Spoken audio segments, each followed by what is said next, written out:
So hi guys, welcome back to our new blog. आप सभी का स्वागत है हमारे 30 डेज ई कॉमर्स चैलेंज में और आज है अपना डे 15। सो गाइस, कल की लास्ट वीडियो में मैंने आपको शायद ये बताया था कि Amazon, फ्लिपकार्ट और मीशो में डिफरेंसेस क्या है, कैसे वर्क करते हैं। साथ ही साथ मैंने ये भी बताया था कि लॉस में जाने के कारण क्या होते हैं और बताया था कि कस्टमर रिटर्न और कुरियर रिटर्न में डिफरेंसेस क्या है और कस्टमर रिटर्न और कुरियर रिटर्न में लॉस किसमें सबसे ज्यादा होता है। तो आई होप आपने वो वाली वीडियो को बहुत क्लियर मतलब पूरा देखा होगा ताकि आपके कोई भी डाउट्स मन में नहीं रहे होंगे, क्योंकि देखो डाउट्स रहना बहुत गलत चीज है। अगर वो डाउट्स क्लियर नहीं होंगे ना तो शायद मेरा ब्लॉग्स बनाने का कोई फायदा नहीं है। तो देखो, आज मैं आप सभी के लिए लेके आया हूं कि प्रॉफिट कैसे कैलकुलेट करते हैं, क्योंकि एक बंदे का डीएम भी आया था कि हमें प्रॉफिट कैलकुलेट करना नहीं आ रहा, जिस कारण से बहुत सेलर को प्रॉफिट कैलकुलेट करना ही नहीं आता। तो आज मैं बताऊंगा कि प्रॉफिट कैसे कैलकुलेट करते हैं। अगर मान लो आपको प्रॉफिट कैलकुलेट करना ही नहीं आता तो अपने बिजनेस में को आप रन कैसे करोगे? आपको कैसे पता चलेगा कि आपने इस प्रोडक्ट को सेल किया तो आप कितना प्रॉफिट कमा रहे हो? क्योंकि प्रॉफिट कमाने के लिए ही हम बिजनेस करते हैं और अगर आपको वही नहीं पता होगा तो यार बिजनेस कैसे रन होगा।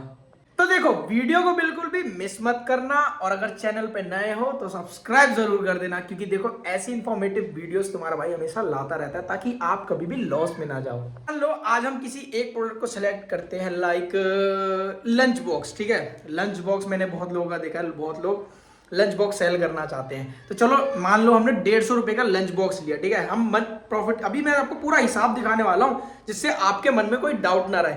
मान लो हमने 150 रुपए का लंच बॉक्स लिया है, ठीक है, और हम उसे सेल करते हैं 399 रुपीज का। ठीक है, 399 का सेल करते हैं। ठीक है, 150 रुपए का लंच लिया है और हम 399 का सेल कर रहे हैं। जरूरी नहीं है कि 399 का, आप ज्यादा का भी कर सकते हो, बट मैं एक फिगर एक नंबर लेके चल रहा हूं जिससे आपका डाउट्स क्लियर हो।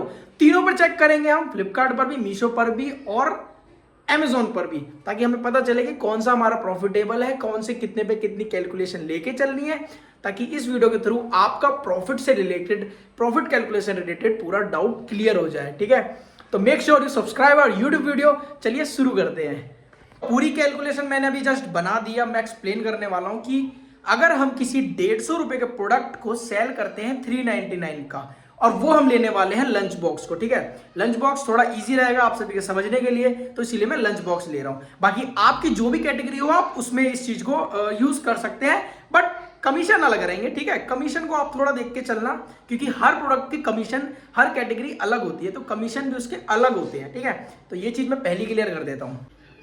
तो देखो, हमने लंच बॉक्स खरीदा। ठीक है, लंच बॉक्स खरीदा है 150 रुपए का। ठीक है, 150 रुपए की हमारी कॉस्ट ऑफ गुड्स सोल्ड है। ठीक है, कॉस्ट ऑफ प्रोडक्ट है। Amazon, फ्लिपकार्ट, मीशो पर हम इसे लिस्ट करते हैं 399 का।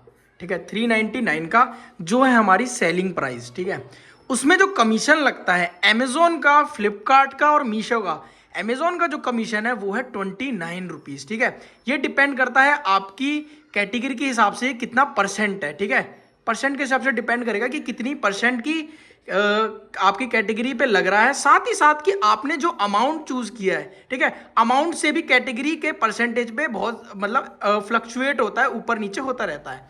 तो फ्लिपकार्ट पर कमीशन लग रहा है 28 रुपीज। मीशो पर आपको पता ही है कि नो कमीशन, जीरो कमीशन है। ठीक है, तो यहाँ पर कोई कमीशन नहीं है, ये बिल्कुल आप बिना कमीशन के मीशो पर सेल कर सकते हो।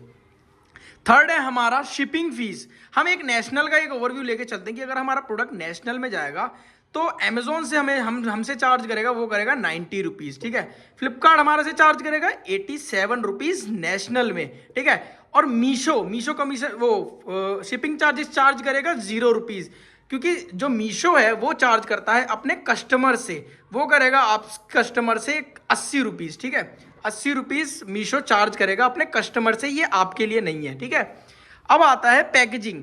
हमारी जो ऑर्डर, जो भी पैकेजिंग होगी उसका जो प्राइस रहेगा वो रहेगा 20 रुपीज, 22 रुपीज। हम तीनों में लेके चलते हैं क्योंकि ये तो एवरेज रहेगा। अब हम लेके चलते हैं कस्टमर रिटर्न। ठीक है, क्योंकि कस्टमर रिटर्न भी लेके हमें चलना बहुत इंपॉर्टेंट है, क्योंकि यही हमारे लॉस का कारण बनता है। तो हमें एक ऐसा एवरेज वैल्यू लेके चलना पड़ेगा ताकि आपको जो भी आपका रिटर्न्स के वजह से लॉस हो रहा है उसको आप मैनेज कर सको। ठीक है, तो एवरेज कस्टमर रिटर्न लेके चलते हैं हम 40 रुपीज और यहाँ पर 60 रुपीज। 60 रुपीज क्यों? क्योंकि यहाँ पर 80 80 160 हो जाता है, क्योंकि ये दोनों फीस अगर रिटर्न होती है तो ये दोनों फीस आपको दोनों देनी पड़ेगी।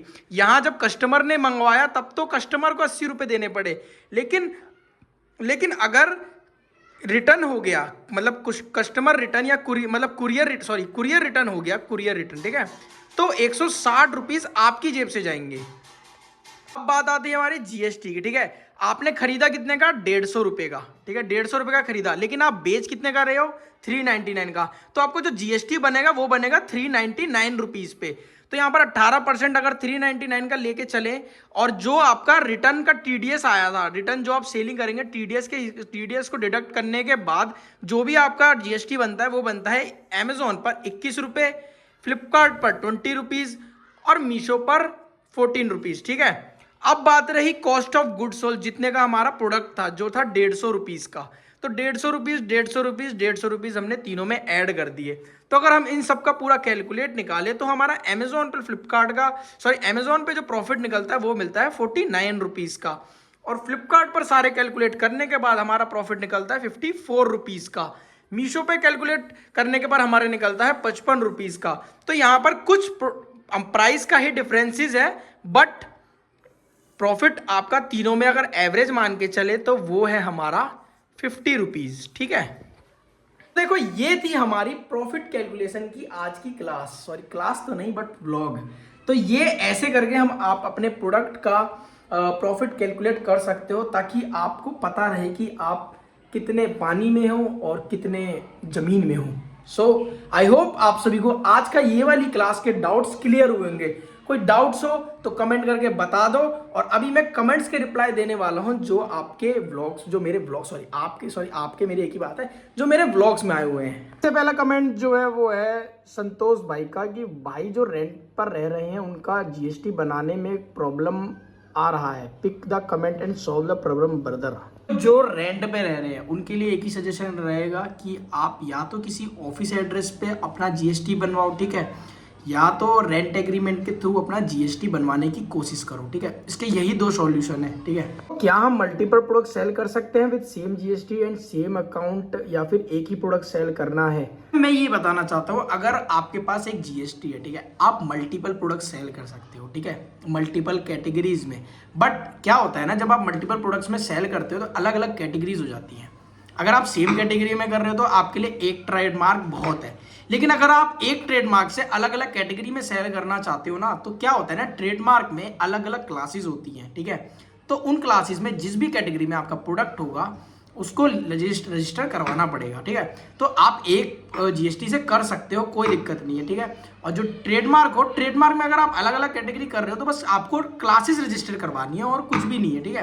बाकी आप एक जीएसटी से सेल कर सकते हो सारे मल्टीपल प्रोडक्ट्स। भाई बिना जीएसटी प्रोडक्ट सेल कर सकते हैं, सौरभ जाटव ने पूछा है। तो भाई देखो क्या है, बिना जीएसटी के आप प्रोडक्ट सेल नहीं कर सकते। क्या होता है ना, देखो अगर आप सेल भी कर लोगे तो मैं बताता हूँ ना जीएसटी सेल करने का क्या फायदा है। उससे ये है कि जब भी आप अपने प्रोडक्ट को सेल करते हो ना, जैसे आप दिल्ली में रह रहे हो तो आप ना अपने आउट ऑफ एरिया में सेल नहीं कर सकते। लाइक अगर आप दिल्ली में सेलिंग कर रहे हो तो आप हरियाणा और आप ऑल ओवर इंडिया में नहीं सेल कर सकते। जीएसटी से सेल ना करने का ये फायदा, मतलब ये नुकसान है। तो देखो अगर आप बिजनेस कर रहे हो तो आप तो देखो ऑल ओवर इंडिया में प्रोडक्ट सेल करना चाहोगे ना, अपने एरिया में थोड़ी। तो इसलिए जीएसटी लेना बहुत इंपॉर्टेंट है। तो ये चीज़ें तो देखो मैंने आपको कैलकुलेशन के टाइम में बताऊंगा। मैंने आज की वीडियो में शायद आपको ये चीज़ क्लियर हुई होगी, ठीक है ब्रो। और सिस्टम फाड़ देंगे, यस ब्रो। भाई मैं स्टार्टिंग करना चाहता हूँ बट मेरे होम लोकेशन से होगा, मैं विलेज में रहता हूँ but e commerce business start करना चाहता हूँ और जीएसटी कंपलसरी है। Yes bro, GST very compulsory है। और अगर आप विलेज में कर रहे हो, विलेज में बस आपका ना सर्विस अवेलेबल होना चाहिए, बाकी तो सब सेट है। भाई ओनली वेबसाइट सेलिंग से प्रॉफिटेबल हो सकता है क्या? और एक प्रोडक्ट जो 105 का है उसके लिए कितना ऐड चलाना होता है? देखो ऐड आपके ऊपर है, आप कितने का भी चलाओ। बाकी वेबसाइट सेलिंग करो, आप मार्केट प्लेस सेलिंग करो, फ्लिपकार्ट अमेजोन, आपकी मर्जी है, ठीक है। वैसे कहो मैं सजेशन करूँ तो देखो यही करना, पहले अमेजोन, फ्लिपकार्ट, मीशो पर सेल करना, क्योंकि वेबसाइट में सेल चलाना थोड़ा मुश्किल होता है। बट ई कॉमर्स में क्या है कि वहाँ पर ऑब्वियस सी बात है, वहाँ सारे कस्टमर्स ही आते हैं, हज़ारों की पब्लिक में, करोड़ों की पब्लिक में सिर्फ कस्टमर्स ही आते हैं आपका प्रोडक्ट परचेज करने।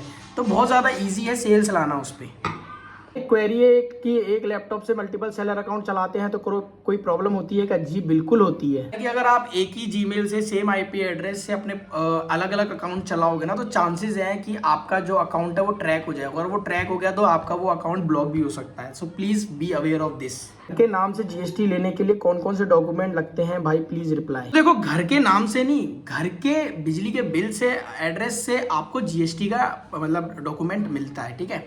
तो जीएसटी के लिए आपको घर का जो एड्रेस होता है, एड्रेस के लिए जैसे बिजली बिल देना होता है उसके लिए वही डॉक्यूमेंट्स की नीड रहती है।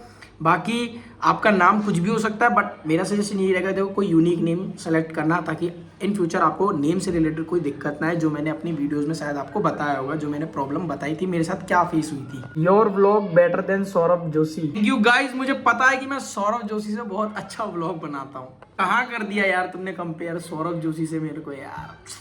देखो आज के क्वेश्चंस यहीं पे हम समाप्त करते हैं। आई होप आप सभी को हमारी ये वाली वीडियो पसंद आएगी तो लाइक कर देना, चैनल पे नए तो सब्सक्राइब कर देना। और हाँ, नेक्स्ट वीडियो में मैं एक ऐसी कैटेगरी के बारे में बताने वाला हूं जो बहुत ज्यादा प्रॉफिटेबल होने वाली है, साथ ही साथ वो बहुत इंटरेस्टिंग कैटेगरी है। So hope so you subscribe और यूट्यूब वीडियो, और ये वाली वीडियो अच्छी लगी हो तो लाइक जरूर कर देना। मिलते हैं हमको कल एक नए ब्लॉग के साथ, एक नए इन्फॉर्मेशन के साथ। टाटा बाय बाय, तब तक अपना ध्यान रखो।